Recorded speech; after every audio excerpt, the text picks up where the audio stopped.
Primetime local news, serving the Lakeland and Midwest regions. Welcome back, everyone, to Primetime Local News. Happy Wednesday. Happy Wednesday. Josh Ryan filling in for you one more time for Michaela Henschel. Of course, Elise Darwish to read you all the comings and goings of Lloydminster and area.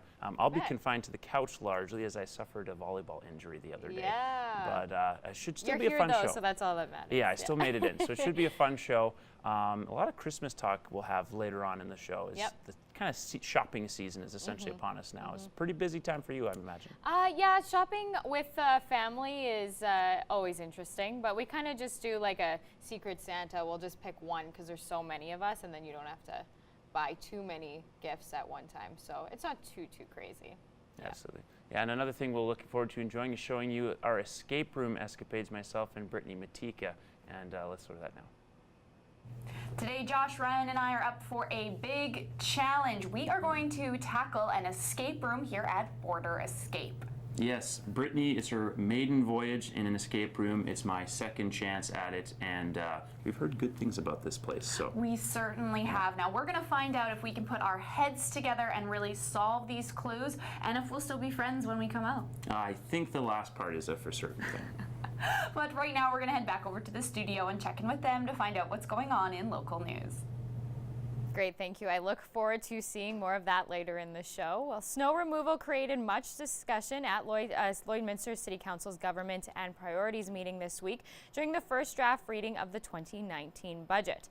When Lloydminster received a large amount of snow, many areas in the city have nowhere to put it. Removing all the snow that builds up around the city throughout the winter is being worked on into the budget. Look at the budget. In order to remove snow from all of the streets in Lloyd, it costs anywhere between $1.3 to $1.6 million.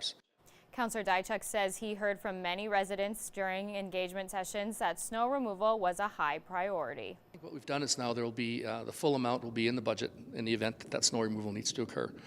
We do have some money left over from last year, and I think I heard the city manager say it was $700,000, and it's kind of a resiliency fund. So if we don't spend it, we leave it in there. The next draft of the budget will be before council on Monday. And the Snowflake House Respite Foundations is a local non-for-profit traveling fundraiser that is accepting Christmas donations at a different location every day. Starting at Border City Furniture yesterday, the foundation raised more than $100, and today they are currently at the Furniture Clinic. The Snowflake House Foundation is an organization that is dedicated to providing temporary relief for families and caregivers of persons with special needs in Lloydminster. Well, again, it's just those families that, I mean, you might not have a special needs child, but there are a lot of families that do, and to provide that service for those families, because I mean, I'm a parent with 3 small children. That's a hard enough job as it is, let alone having special needs where they need that extra due care. I mean, for me to run to the grocery store, if I need to take one of my kids, it's a pretty easy task. Not so much with other families. You can help donate by leaving cash or checks in the donation box provided, or you can e-transfer the money, and after you've donated money, you are welcome to take a snowflake off the tree and keep it. This weekend, Lloydminster is hosting an event to help manage emotional and physical exhaustion. Being a caregiver can cause fatigue that can be hard to manage, and this event will give you the tools to help. For the Compassion Fatigue Workshop, we're bringing in Bill Harder, who is a former pastor in Camrose, to speak with residents about some of the signs and symptoms of compassion fatigue and a little bit about some strategies that they can adopt to help them cope and to live better, more energetic lives. This event is not only for professional caregivers, but for anyone who takes on a caregiver role in their lives. One of the things that our partners identified is we do have a lot of caregivers giving their support, both professionally and in personal roles, and they felt it was very important that we offer some support to them in some ways to help lighten that burden a little bit. Tickets are still available online until midnight tonight on the Lloydminster City website. 4th grade students at Father Gorman School had a different teacher for their math class this week, actually multiple different teachers, and Brett Holden has more in this week's Beyond the Classroom.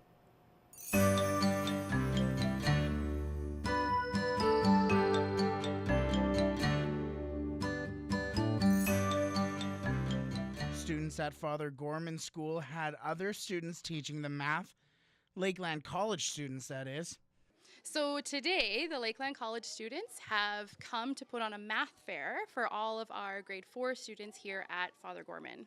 So they're set up in different rooms in the school, and they have different games that are math related for our kids to come and play. And it isn't only the elementary students who are learning from the experience.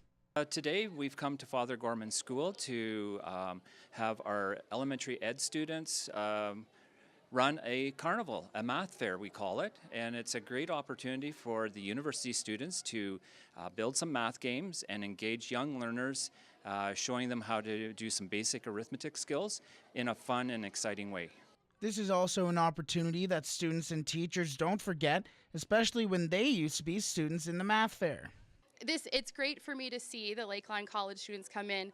About 10 years ago, I took the same class, and I got to bring a math fair to students in an elementary school. And back then, I wanted to be a teacher, and it was really a great moment for me just to see how exciting learning can be and get to be with kids. And the 4th grade students even had fun learning about math. I'm probably doing the math groups. It's really fun. My favorite game was the snakes and ladders because we got to do some new division and multiplication questions. For This Week in Beyond the Classroom, I'm Brett Holden. Beyond the Classroom is brought to you by Lakeland College. Apply to the hairstyling program and take the lead working with clients in the on-campus salon. Lakeland College, leading learning since 1913. Earlier in the month, Brittany and Josh attempted an escape room at Border Escape, and we're going to take a look at more of that right now. Josh and I are at Border Escape, and Jacinda Home joins us now. So share with our viewers at home, what are we going to be tackling today? So basically you guys are going to be doing a real life adventure game. You are going to be locked into a room and you have to follow a series of puzzles to basically just try and escape that room. And now I've never done an escape room, but Josh Ryan, you have done a couple. Yes, well, one, and it was a massive failure. And this is hopefully a redemption of sorts for me due to my poor performance last time around. So I'm very excited, and I'm excited to kind of learn what's some of the specifics about this room in terms of the theme anyway that we're going to do. So this one's called the Vigilante's Maze. It's one of our newest rooms. We call it our superhero theme. You're going to go in, Dr. Plague has captured our mass vigilante. She's the superhero who's trying to save Empire City. So you're going to go in and try and save her. And now, is this typically a room that people can solve? So we rate it about a 4 out of 5. It is fairly difficult, but it's not too hard. All right, well, we are going to try our best. Josh Ryan and I are going to put our heads together. We're going to get locked in one of these rooms behind us, and let's see what happens. But right now, we're going to have to head back over to the studio and check in with them to find out what's going on. Thanks very much, guys. It's -4 right now in the border city. Yes, I know I just referred to myself as one of the guys. Southeast winds of 14 kilometers per hour, so that has bumped up the wind chill a little bit. And as we've stated earlier on the past two casts, there is a fair amount of cloud cover in the region. Again, that should continue on through the weekend. Visibility is 6.4 kilometers. There you've got humidity reaching around 96%. The records for this time of the year, +8 in 2005 and -28 in 2013. So all things considered, we're still trending towards warmer temperatures for this time of the year in Lloydminster. Now, satellite radar, you can see there a low pressure system making its way across the region. Doesn't necessarily mean we're going to get snowfall, but there is an increased chance in this area, though it could miss us going just a little bit north. Areas more likely to be affected include Vegreville and Vermilion. Watches and warnings, you can see a fog advisory has passed on. That is now to the east of Saskatchewan, that is outside of our range here, as well as the western regions such as Vermilion, and then up in the north in Bonnyville and Cold Lake, rather. North Battleford, currently -3 degrees with winds coming out of the southeast, some strong 28-kilometer winds there. That will start to calm down as it shifts to the south with -6 overnight and +1 tomorrow. In Cold Lake, -4 right now with -9 overnight, +1 expected to be the high tomorrow with fairly calm wind speeds. Again in Lloydminster, -4, -5 overnight. We could see +1 tomorrow in the afternoon with wind out of the west. And just a quick look at your 3-day forecast. -5 is the expected high on Friday, with a low of high of -8 and a low of -12 on Saturday evening. Switching over to local sports now, the Saskatchewan Volleyball Association recently named the late William Gow a co-winner for the Volunteer of the Year. The award is given to individuals who have donated their time and efforts to the development of the sport within their local community. Gow was a pillar in the local volleyball scene for more than 15 years, including work with the Wrestlers Club program and coaching at many camps and clinics. He tragically passed away in a car accident last fall. Gow is survived by his wife, parents, 3 children, and 3 siblings. And a core of third-year players have helped anchor the Lakeland Rustlers men's volleyball program to its best start in nearly a decade. Middle blocker Tyler Williamson growth began with a commitment to the weight room, and as Josh Ryan explains, he's used that discipline in other aspects of training. When he arrived in Lloydminster, Tyler Williamson went from depth player to starting middle in just a few weeks. Since then, he's become one of the league's most dependable players at the position, which he attributes to improving his strength and conditioning.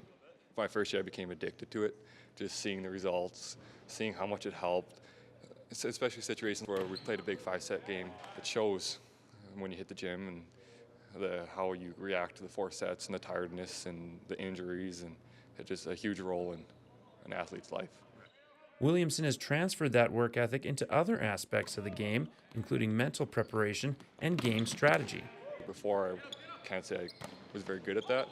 I'm not great at that yet, but I'm trying my best to get there, and I think that's the biggest part of what's helping me right now.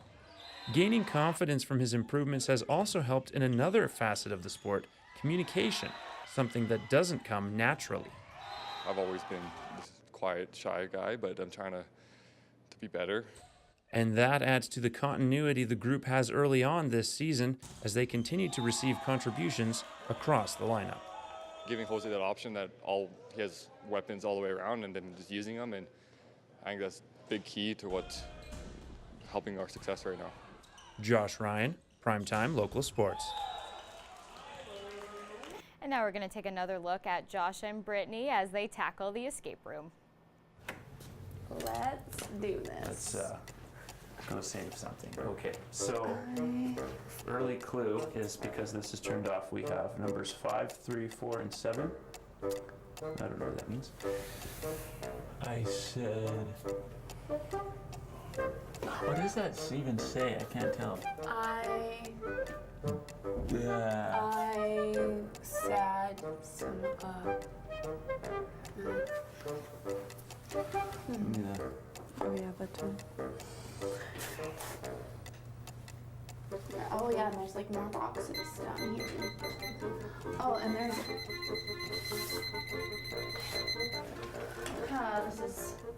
this is tough, Josh. Yeah. And this has keys. And this is bolted down.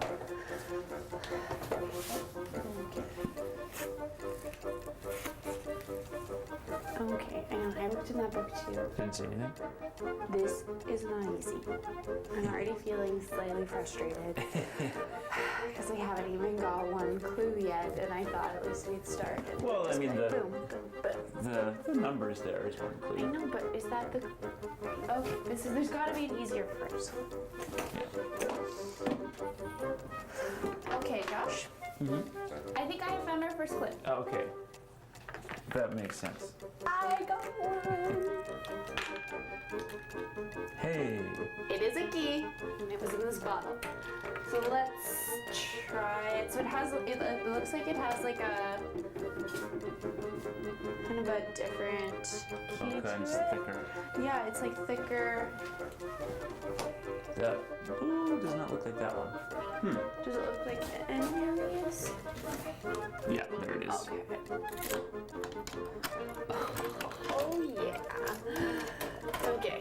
And we're off and running. All right. What's that? Looks like a speaker. Oh, it's got a USB attachment to it. Oh, here's a USB, and it has the label number 1 on it. Oh. having so-called sidekicks. This is your first warning. Okay. Things are about to go south for you very soon. You'll be wise to turn around and leave.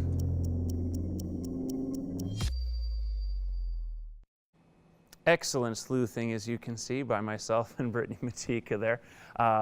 Looking at our satellite and radar map here, you can see a low pressure system making its way northeast. So some of that flurry will probably miss Lloydminster, but there's a small chance that there could be a few rounds of precipitation over the next 2 days. Most of that heavy cloud cover coming through Vegreville and Vermilion. Of course, there's still plenty of light cloud cover and fog through other regions, although the fog advisory warning has made its way on to the eastern portion of Saskatchewan. As you can see there, the fog advisory just passing St. Walburg earlier today, and it should be clear. We should be clear of any warnings for the next 24 hours at least. Current temperatures in this region here, -5 in Vegreville, -3 in Vermilion, -1s in Wainwright, Provost, and Macklin in the south there, -5 up north in Isla Crosse, as well as in Green Lake. Meadow Lake sitting at -6, St. Walburg at -4. That goes as well for St. Paul and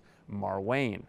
And now further outside the region, you can see there in western Alberta, Jasper at 4 degrees, 2 in Whitecourt, -3 up north in Athabasca, while it's 7 over in Rocky Mountain House. We get out east to Saskatchewan there, -3 in Saskatoon, -6 in Prince Albert, and -7 way out east there in Melfort.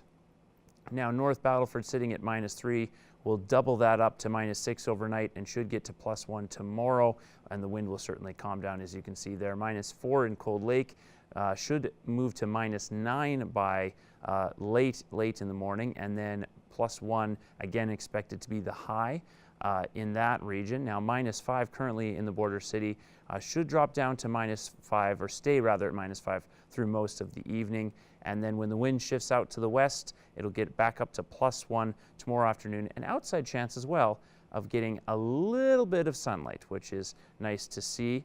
And as you can see there, a low of -9, -8 the high on Saturday, with a 25% chance of precipitation there. That low pressure system making its way through. -12 the overnight low there, -7 on Sunday, and -13 the low, -8 on Monday, -9 Tuesday with a chance of some flurries, and those flurries continue on Wednesday, where the high will be -8, a low of -15, and that is your 7-day forecast. And now we're going to go back and see if Josh and Brittany can escape from the escape room. Okay, so this is still hard. As soon as she said 4, I thought this was going to be hard. What do we have so far? Let's work on what we have so far. We opened that compartment. Yeah. It says go south. There's a number 1 on the gig stick, and according to the little maze thing in number 1, it led me south, and I got out at number 7. So I feel like the number 7 must have some form of importance. Because we have the letters 1, 2, 3, 4 on these. I think those open a code. Well, that makes me, I'm guessing that because there's a 1 on this USB, we're probably going to get more USB sticks that are numbered. Looking at this, the word double is underlined.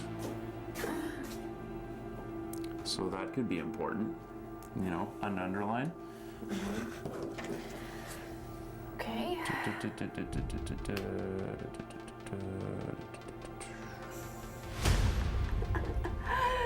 Is it sad if we ask for help already? I don't think so. I think there's lots of people who struggle. Okay, we're struggling too hard. We are struggling too hard. We are going to have to ask for a clue. Yeah. So we're stumped. Yeah. Okay. So we opened this. Perfect. And we got some maps. Okay. And then I assumed that when it said things are going south, to make my way south, which is the number 7. Not quite. No. Okay. So they're kind of 2 separate puzzles that you have right here. Okay. So the speaker with the south that you noticed, that's something different. Okay. This is the first thing that you want to focus on right now. So you did notice the numbers on the back. Okay. So that tells us the order to put them in. Dr. Plague has only left us 1 way out on each maze. So we need to figure that out. That's worth noting. Okay, got it. Okay, so it's. So what's. So 7, Yeah. 4. 7. 7, then 4. Then 9, then 6. 7, 4, 9, 6. Okay. Oh, got it. You did? Success. We got our first lock. And we got another gig stick. And we got a really old school looking controller. Important. Most must finish plans for explosive device by week's end. None of my associates can be trusted to help. They're unwilling to understand that success requires changing your perspective. They go through life with only one eye open. Okay. What does that mean? What does that mean? Maybe we have to find Okay, batteries. let's listen to number 2. Second warning, meddlers. My territory is in the Wild West. Frontier justice. I won't show you any mercy if you cross me.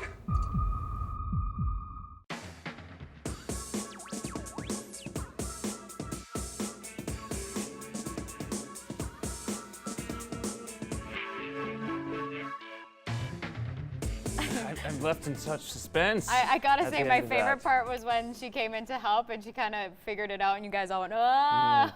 Yeah, as you can tell, we had no shot at the record Right, at yeah, that point. yeah. Far too many hints. Now, the Christmas shopping season is officially upon us. A lot of Black Friday sales going Yep. on. The question of the day was, will you be spending more or less on Christmas gifts this season? Yep. Kind of a mixed answer from some people because the economy is slightly better, but it's still not at a place that most people feel comfortable with it, depending on their careers.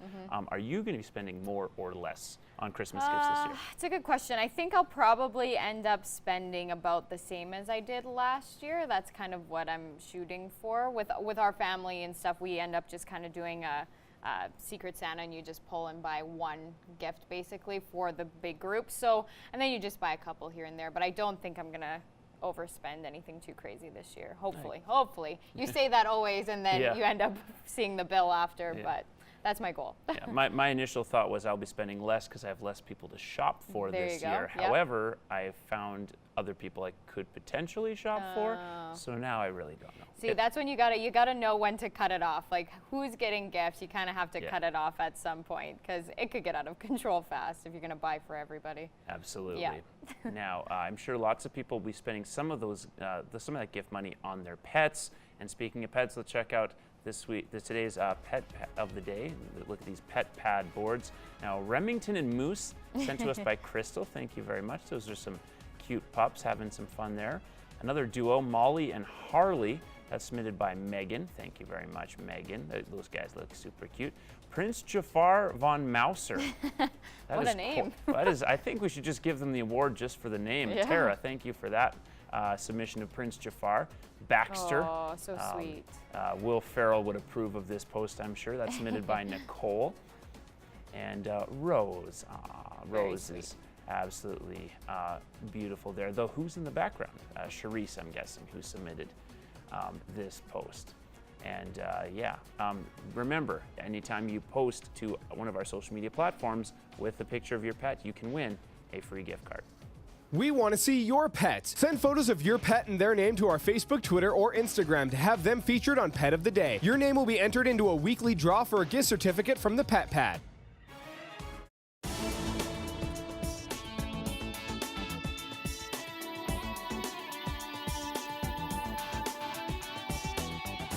Hey Lakeland, Justin Marshall from Cool 1013 with a look at what's happening around the Lakeland and area.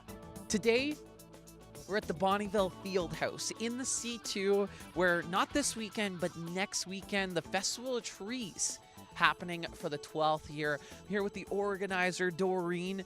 12 years. That's impressive. Oh, I know. It's going so fast.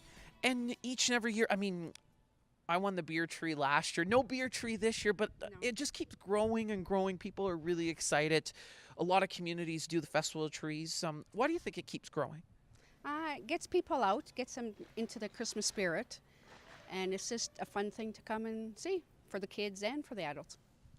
I love it. And new this year, a couple of events. You have a fashion show on the Saturday afternoon from 11 to 3:30, which is really cool. And you have the first ever beer festival on the Saturday night. Why did you decide to bring those two events to Bonnyville? Well, it was all the proceeds are going to child and adolescent mental health. And we thought we'd bring something different in. And I asked BCHS grad if they wanted to make some extra money for the grad class, and we're deciding to do a fashion show. And then all the rest of the stuff goes to mental health. And then for the beer tasting, well, we just thought we have the wine on Friday, so we'll do something different for Saturday night. Fantastic. Always adding something different to the Festival of Trees. Trying to make it exciting. Thanks again, Doreen. If you have an event you would like to feature on What's Happening, please email Justin at 1013coolfm.com.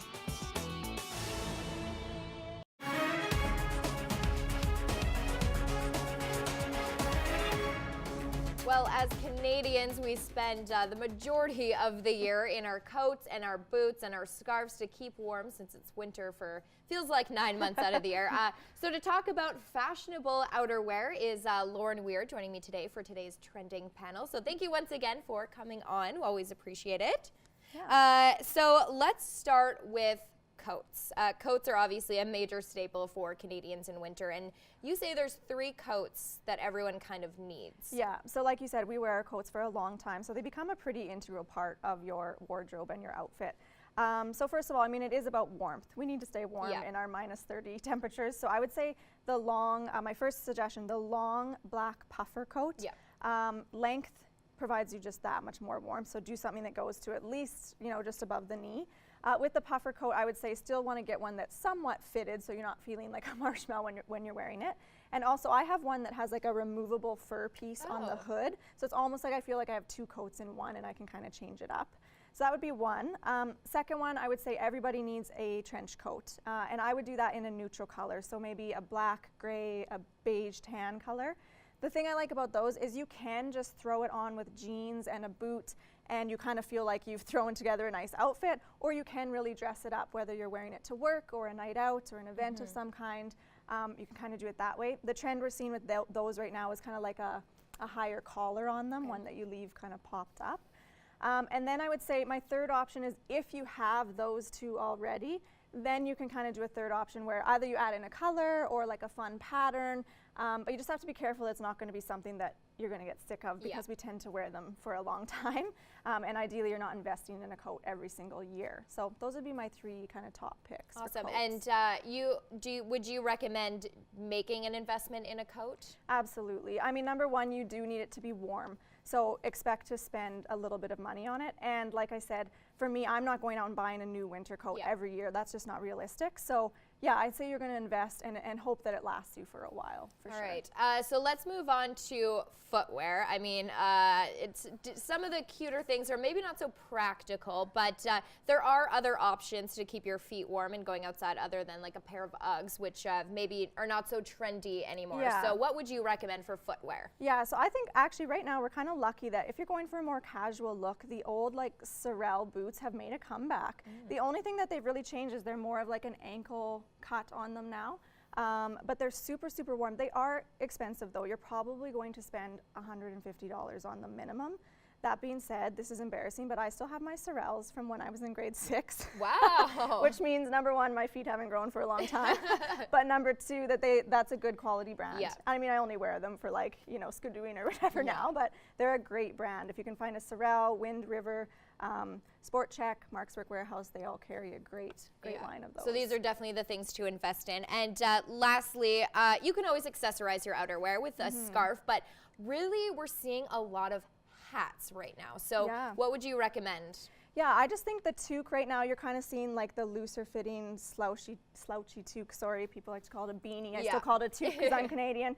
But the nice thing is, change it up, try a different color, and you can pair those now with like your trench coat. So even if you're dressed up, you can still throw a toque on, try different colors and play around with it that way. Yeah, and you can always do the pom-pom that's still yeah, in. Yeah, oh Okay. yeah, that's big. Yeah, every year. And some of them have a pom-pom that you can remove and put back Oh. on, so same idea, kind of a 2-in-1 Wow, idea. now that is a hat I need. Awesome. Well, thank you so much for sharing all of your advice for outerwear. Lauren Weir has a blog or Instagram if you would like to follow her and all her tips. She's always posting on there at @thestyle_gap. So thank you so much for coming in and sharing all these tips with us. Yeah, thanks again.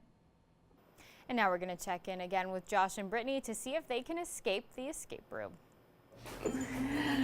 I give up. No, that's not in the spirit of this thing, Brittany. I don't think I'm made for escape rooms.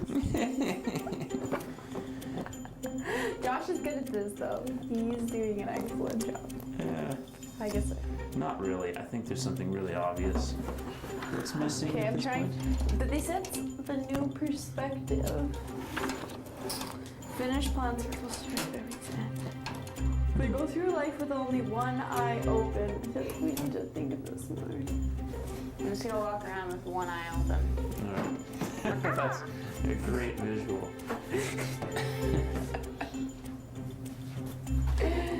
One eye. Okay, my one eye is not. They go through life with only one eye open. There's sort of glasses or something. I'm walking around with one eye. Still one eye looking.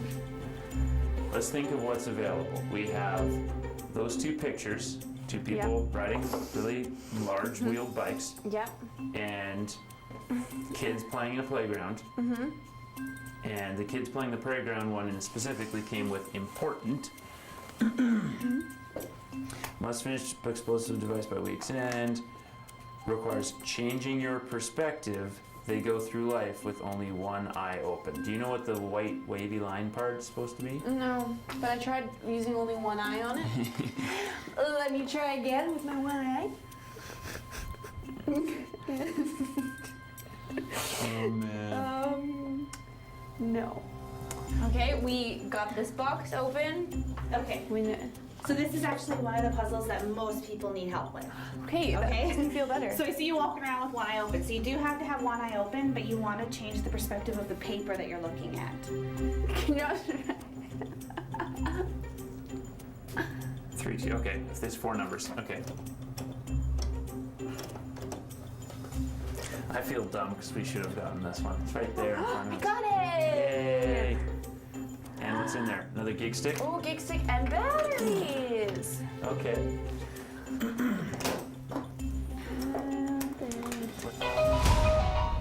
For the 3rd time, you worthless do-gooders. I'm warning you. If you keep going, you won't live to see the sunrise in the east. Thank goodness we had great help on this particular day. -5, the current temperature in Lloydminster, with winds coming out of the southeast at 15 kilometers per hour. So obviously bumping that wind chill to around -7. Visibility has increased over the past hour, which is good to see, but we'll see more clouds come in through the evening. Again, the records +8 in 2005, -28 in 2013 rather. Those are your high and low records for this time of the year. So definitely on the warmer end of the coldest and warmest days we've seen for this time of the year. Satellite and radar, you can see some of the cloud cover in the western part of your screen there. We could see some of that by Friday. Current temperatures -4 in Vegreville and Vermilion. Edmonton's at +2 right now. -4 is also up in Lac La Biche and Bonnyville. -7 in Isle La Crosse. Maidstone and St. Walburg sitting at -4, -1 in Provost and Mackland. And a quick look at your 3-day forecast here. +1 expected to be the high for tomorrow as the sun starts to peek out a little bit, with wind coming out of the west at 11 kilometers per hour, low of -5. That will carry on to be the high for Friday, with that then following by a low of -9, -8 Saturday, -12 the high, largely westerly winds throughout the next 3 days.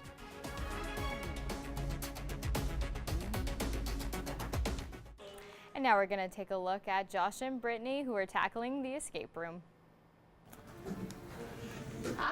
Hey. Oh look, we're gonna race a guy, I guess. Okay, get going. You gotta use both things to steer. Oh, sorry. Well, okay, so this is that. Oh, look. Okay, we need to push that. Come here.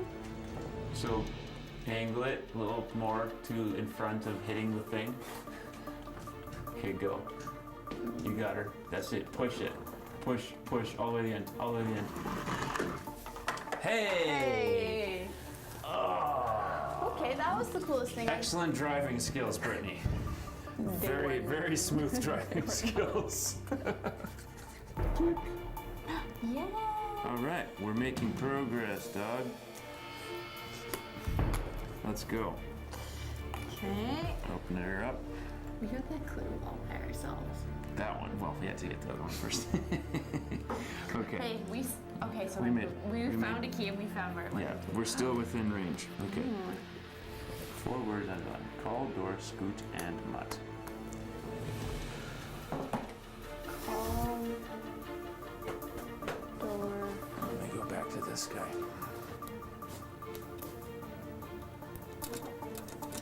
Perfect.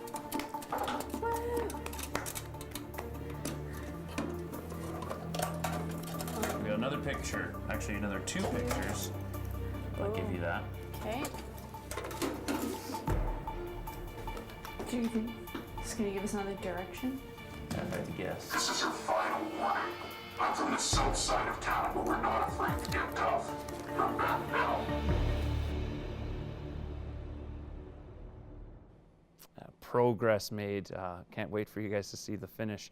Satellite and radar, as you can see there, low pressure system making its way east, mostly to the northeast. We could see some of that in this region by Friday evening with a 25% chance of precipitation, as you'll see later on in this segment here. Current temperatures across Alberta, Saskatchewan, they're Jasper at +3, Rocky Mountain House at +8. That seems a little warm for this time of the year, doesn't it? 6 in Red Deer, 2 in Edmonton, and as we get into Saskatchewan, it starts to get a little colder. -7 in Meadow Lake and in Prince Albert, -6 out in Melford. Saskatoon sitting at -3 at the moment. So you can see there, not a lot for watches and warnings today. That fog advisory only extending to the eastern portion of central Saskatchewan as it is passed on by the Midwest region. -3 in North Battleford. It'll drop down to -6 overnight, +1 tomorrow. The wind, as you can see there, shifting from the east-southeast to the west-southwest by tomorrow afternoon, and also calming down from 21 kilometers to 9 kilometers. That's a welcome change, certainly, as that wind chill's putting the feel of the current temperature around -5 or -6 in North Battleford. Cold Lake at -4, going to cool down 5 degrees to -9 overnight, and the wind will shift from the south to the west tomorrow, where it'll be +1, a mix of sun and cloud up in Cold Lake and the rest of the area. In Lloydminster, still at -5. As stated earlier, we're going to see -5 as the cold point of the evening, so it's going to stay steadily at this temperature. The wind slowly shifting to the west and sticking around that low to mid teens for wind speeds. +1 as well, the high for tomorrow, with a little bit of sunlight poking out here or there between the clouds. So a welcome sight for those of you wanting to get your vitamin D. -5 on Friday is the expected high, -8 Saturday with a low of -12. Again, 25% chance of precipitation there. -7 Sunday, -13 the low, -8 on Monday with a low of -13. -9 the coldest day of the week there on Tuesday, a low of -14. The low cooler on Wednesday at -15, but back down to -8 for the high. Again, over 70% chance of precipitation, basically a chance of flurries throughout both Tuesday and Wednesday, after a little bit of sunlight that we could enjoy on Monday. And that has been your 7-day forecast.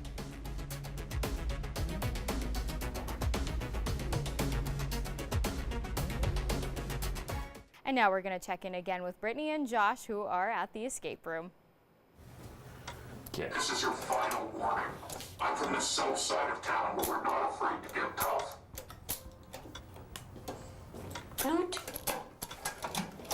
There's that one. Woo! Still have 2 more to go. Okay. It's a puzzle, or it'll probably match up, right?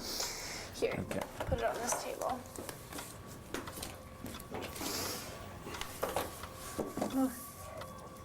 I think, okay, those match up there. That matches up there. It's 87. There's an 8 and a 7. See that black? Is that a 4? So is it 8? Oh, there's a code with 3. This one only has 3. Oh, yeah. What else do we have on that one? There's Just that just the wonky one? Yeah. But,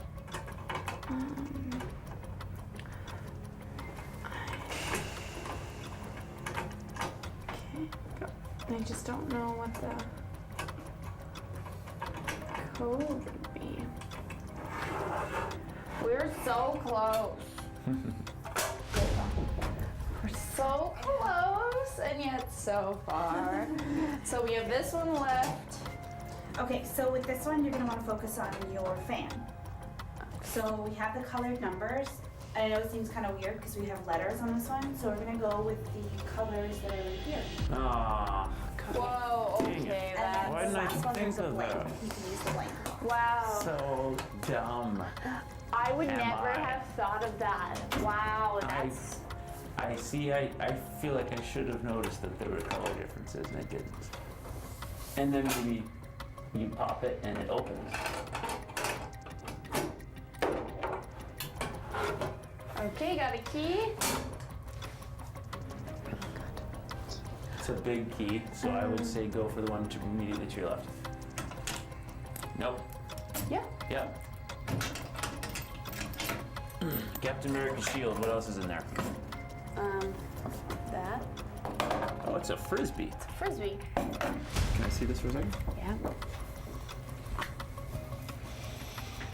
Begin revolutions and end every war, so that's DAR.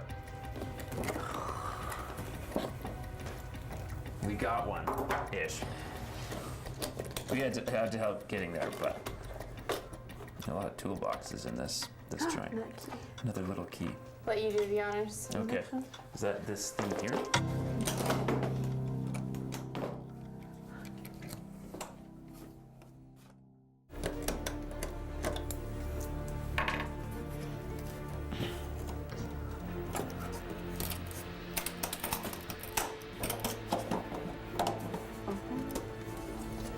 Oh, DVD. Put in the maze security. Oh, and we got to disarm this bomb. That's what's going to happen. Okay. Okay. So, I've never disarmed an explosive device before, but I'm very excited to try my hand in that. It's a bucket list for me, being able to disarm an explosive device. Yeah, is it? Yeah. We need to probably put this DVD in first and figure out what's what. Okay. Well, you know he's evil because he's got a cloak on. Obviously evil. That looks like that red that- box. Which we opened already, right? Yeah, we already opened. And then I went over to the window. The book. Oh.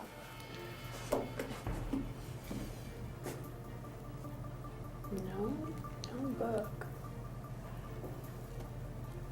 Is it the same thing over and over again? Yeah. Oh, that's annoying. Do we just have to pull? Now, there's obviously a clue about how to do this, though.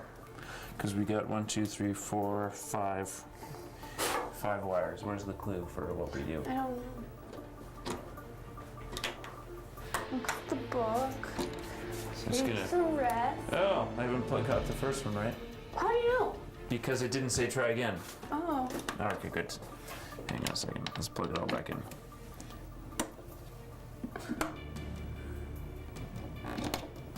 Hello? And try red.